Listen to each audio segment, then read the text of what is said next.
யார் ஆரம்பிச்சாலும் கேப்டனை பார்த்து தான் மக்கள் நீங்க அவளை அங்கீகாரம் கொடுக்கல. அது எனக்கு ஒரு மிகப்பெரிய ஒரு வருத்தம் இருக்கு. இன்னைக்கு யார் யாருக்கும் உங்க அங்கீகாரம் கொடுத்து நீங்க உட்கார வைக்கிறீங்க, ஆனா மக்களுக்காக வாழ்ந்த ஒரு தலைவர் நீங்க அங்கீகாரம் கொடுக்கல. இன்னைக்கு சிறு துள்ளி பெரு வெள்ளம் மாதிரி இன்னைக்கு கேப்டன் சிறுக சிறுக சிறுக பண்ண உதவிகள், சிறுக சிறுக பண்ண பணிகள் தான் இன்னைக்கு மத்தவங்க அந்த ஆட்சியில வந்து சந்தோஷமா இருக்காங்க. இன்னைக்கு ஒண்ணு யாரும் அவங்க கஷ்டப்பட்ட ஒரு ஆட்சிக்கு அமையல. ஏன்னா இன்னைக்கு தேர்தலுக்கு முன்னாடியே எப்படி ஆரம்பிச்சாங்க, வைரத்தை இழந்தோம் தங்கத்தை இழக்க மாட்டோம், தேவலாம் உங்க மனசை குத்துரு. வைரத்தை இழந்தோம் வைரத்தின் மகனை இழக்க மாட்டோம் யாரும் இங்க பேசல. இந்த விஜய் பிரபாகர் ஒரு வாய்ப்பு யாரும் கொடுக்கல. இன்னைக்கு வந்து கொடுப்பீங்க எனக்கு தெரியும். கேட்கறது என் கேள்வி, ஏன்னா கேட்கறது என் உரிமை, கொடுப்பது உங்க கடமை. அதை தான் நான் சொல்லிட்டு இருக்கேன். இன்பில் வந்து ஏறுது, இன்னைக்கு முன்னாடியோட ஜாஸ்தியா கட்டுறாங்க, உண்மையா இல்லையா? மக்கள் நீங்கள் சிந்திக்கணும். எதுக்கு நீ ஒரு மாற்றத்துக்கு ஒரு ஆட்சியை கொடுத்திருக்கீங்க, ஏதாவது மாற்றம் இருக்கா? இன்னைக்கு தினந்தோறும் இன்னைக்கு டெய்லி நீங்க எல்லாருமே சட்டசபை பாக்குறோம். அன்னைக்கு கேப்டன் நாக்கு துருத்தி அன்னைக்கு சிங்கம் மாதிரி எதிர்ச்சனாலதான் அன்னைக்கு அவங்க கேள்வி எழுந்துச்சு. அன்னைக்கு கேப்டன் மீடியால வந்து பேசுறாரு, ஒரு பக்கத்தை காமிச்சீங்களா, மறுபக்கத்தை காமிச்சாதானே தெரியும் கேப்டன் சொன்னார். அன்னைக்கு சொன்னது இன்னைக்கு நடக்குது. அதைத்தான் சொல்றேன். மூன்றாவது ஒரு சக்தி நீ உருவாயிருக்குன்னா நீ கேப்டன் ஒருவர்னால்தான். அவர் தினந்தோறும் சட்டசபை பார்க்கிறோம். என்ன அங்க பேசிட்டு இருக்காங்க நீங்களே சிந்திங்க. ஒண்ணு அவரை புகழ்றாங்க, இன்னொன்னா அவங்க தனிப்பட்ட முறையில் எதாவது வேணும்னு கேட்கிறாங்க, இல்லைன்னா இரண்டு பேருமே கொஞ்சம் இதுவா சண்டை போடுறான். மக்கள் பிரச்சனை யார் பேசுறா? இன்னைக்கு வந்து கரண்ட் பில் பத்தி பேச வேண்டியது இருக்கு. இன்னைக்கு வந்து மற்ற விஷயங்கள் எல்லாமே இன்னைக்கு பேசப்பட்டது.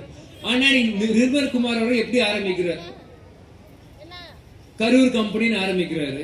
அதுக்கு உதயநிதி அவர் ஒண்ணு சொல்றாரு, அதுக்கு இவர் ஒரு பதில் சொல்றாரு. இது என்ன சட்டமன்றமா இல்லாட்டி ஒரு பட்டிமன்றமா? இது ஒரு சட்டமன்றமா ஒரு பட்டிமன்றமா மக்கள் நீங்க தான் சிந்திக்கணும். இதுக்குதான் கேப்டன் அன்னைக்கு லைவ்னு சொன்னார். இன்னைக்கு இரண்டு பேருமே மாறி மாறி நான் பெருசா நீ பெருசான்னு பேசுறது இல்ல. கடைசியில நீங்க யாருமே பெருசு இல்ல, மக்கள் தான் பெருசுன்னு அந்த எலெக்ஷன் வரும் மக்கள் நீங்க புரிய வைக்கணும். அதைத்தான் சொல்றேன். மாற்றம் நீங்க ஓட்டு போடி எந்த மாற்றம் இல்ல, கடைசியில ஏமாற்றம் நீங்க தான். பல பிரச்சனைகள் இன்னைக்கு காவேரி பிரச்சனையா இருக்கட்டும், நாங்க தேமுதிக தான் முதல் குரல் கொடுத்தது. பிறகு தண்ணி அவங்களா திறந்து விட்டுறதுன்றாங்க. இன்னைக்கு நான் பேசுறதுக்கு வந்து டிவிக்கே தொண்டர்கள்லாம் வந்து ஆவேசப்பட்டோம்.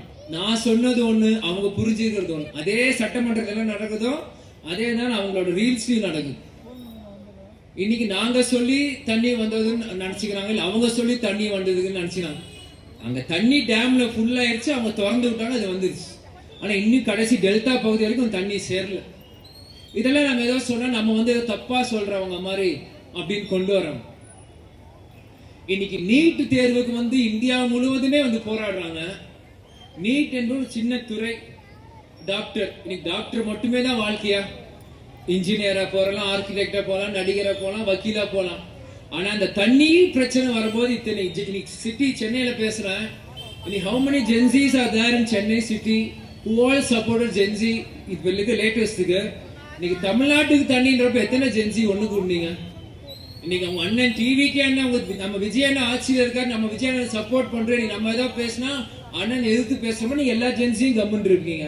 அப்ப நீங்களும் உங்க முன்னோர்கள் அதே தவறுதான் நீங்களும் செய்றீங்க. உங்க இன்னைக்கு டிவிக்கே மாதிரி பாத்தீங்கன்னா பல பிசினஸ் மேன சேர்ந்திருக்காங்க. இன்னைக்கு திமுக அதிமுக பிரிஞ்சிருக்காங்க, போய் அவங்க சேர்ந்திருக்காங்க. அது பணக்கார கட்சி, அது அப்படிதான் அவங்க இருப்பாங்க. இன்னைக்கு வந்து கார் இல்ல அப்படின்னு ஒருத்தர் கேட்கிறாரு. இன்னைக்கு அபிடேவிட்ல இந்த கார் பிரச்சனை, சொந்த காசுல அங்க ஒரு கார் வாங்கணும், டிஃபெண்டர் இருந்து அதுலதான் நான் வந்திருக்கேன். அந்த ஒரு கார் வாங்கினதுக்கு எலெக்ஷன் முன்னாடி எனக்கு என்னென்னலாம் பேசினாங்க. எனக்கு டிவிக்கா இருக்கணும் யாரும் எப்படி எல்லாம் ஊடகத்துல பேசினாங்க. இன்னைக்கு கார் வச்சிருக்காரு, எலெக்ஷன் அபிடேவிட்ல 30 லட்சம் ரூபாய் டியாகோ கார் ஒருத்தர் வச்சிருக்காரு. பிரஸ் கேக்குது, தேங்க்யூ தேங்க்யூ தேங்க்யூ மட்டுமே சொல்லிட்டு போறாரு. கார் வச்சிருக்க கார் இல்லைன்னு சொல்லும் போது முதலமைச்சர் கார் தராரு.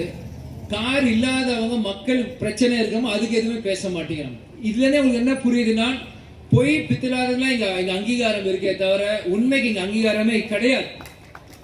இதுதான் 10 லட்சம் ரூபாய் டியாகோ கார் வச்சிருக்கவரே இன்னைக்கு அண்ணன் காரே இல்ல வாசல் ஆட்டோல வர நீங்க யார் அண்ணன்னு கேக்குறாங்க. சூப்பரா நடிக்கிறானுங்க எல்லாம். அபிடேவிட்ல ஃபைலே பண்ணிருக்கு 30 லட்சம் ரூபாய் கார் இருக்குன்னு. அப்படி கார் இல்லாட்டி எலெக்ஷன் கமிஷன் மேல கேஸ் எடுக்கணும்.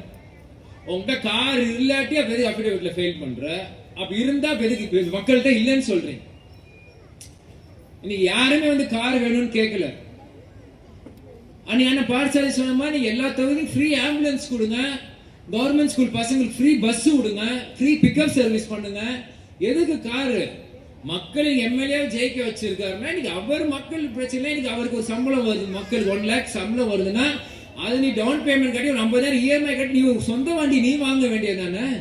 அதுல நீ மக்களுக்கு சேவை மக்களுக்காக பண்றப்ப மக்கள் மாசம் சம்பளம் கொடுங்க, அதுல இஎம்ஐ கட்டி நீங்க சொந்த வண்டி வாங்க வேண்டியது தானே. அதுக்கு ஒரு காரு, அது 75,000 பணம். விஜயனுக்கு கார் பிடிக்கும், அது எல்லாருக்குமே தெரிஞ்ச விஷயம் தான். முதல்ல சிஎம் ஆனதுக்கு அப்புறம் இருந்து கார் பொம்மையில இருந்து அவர் எல்லா கார் கம்பெனி தான் முதல்ல போனார். அது மாற்று கருத்து இல்ல. அவர் பண்ணாத அதுவும் சொல்ல, பண்ணாத ஊடகங்களை பார்க்க நானும் சொல்றேன். கார் பொம்மையை வச்சு நீ பார்த்தாரு, எல்லா கார் கம்பெனி இதுக்கு போனாரு, எல்லாம் பண்ணாரு. அதனால அவர் எம்எல்ஏ எல்லாரும் கார் வர ஒரு வாசு இருக்கு. அப்ப நீங்க இது வரைக்கும் நினைச்சீங்களா ஜனநாயக படம் எத்தனை படம் நினைச்சு அந்த சொந்த பணத்தானே எம்எல்ஏ 108 பேருக்கு நான் கொடுக்குறேன்னு சொல்லுங்க. அங்க நீங்க இருக்கீங்க தலைவர். 747 கடை இன்னைக்கு சுகுமார் 747 கடை மூடி வைன் ஷாப் மூடி இருக்குன்னாங்க. இங்க கரியப்பா ஸ்கூல் 500 மீட்டர்ல இங்க இதே Dasharath main road wine shop இருக்கு, இன்னமும் திறந்து இருக்கு.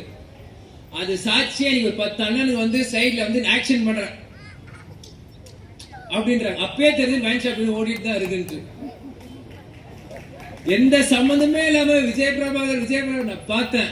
சரி இன்னும் வைன் ஷாப் துறவில் 10 மணி ஆகல போல, அதான் இன்னும் ஆவேசம் எல்லாம் சுத்திட்டு இருக்காங்க. இதைத்தான் திருமதி பிரேமலதா விஜயகாந்த் சட்டசபையில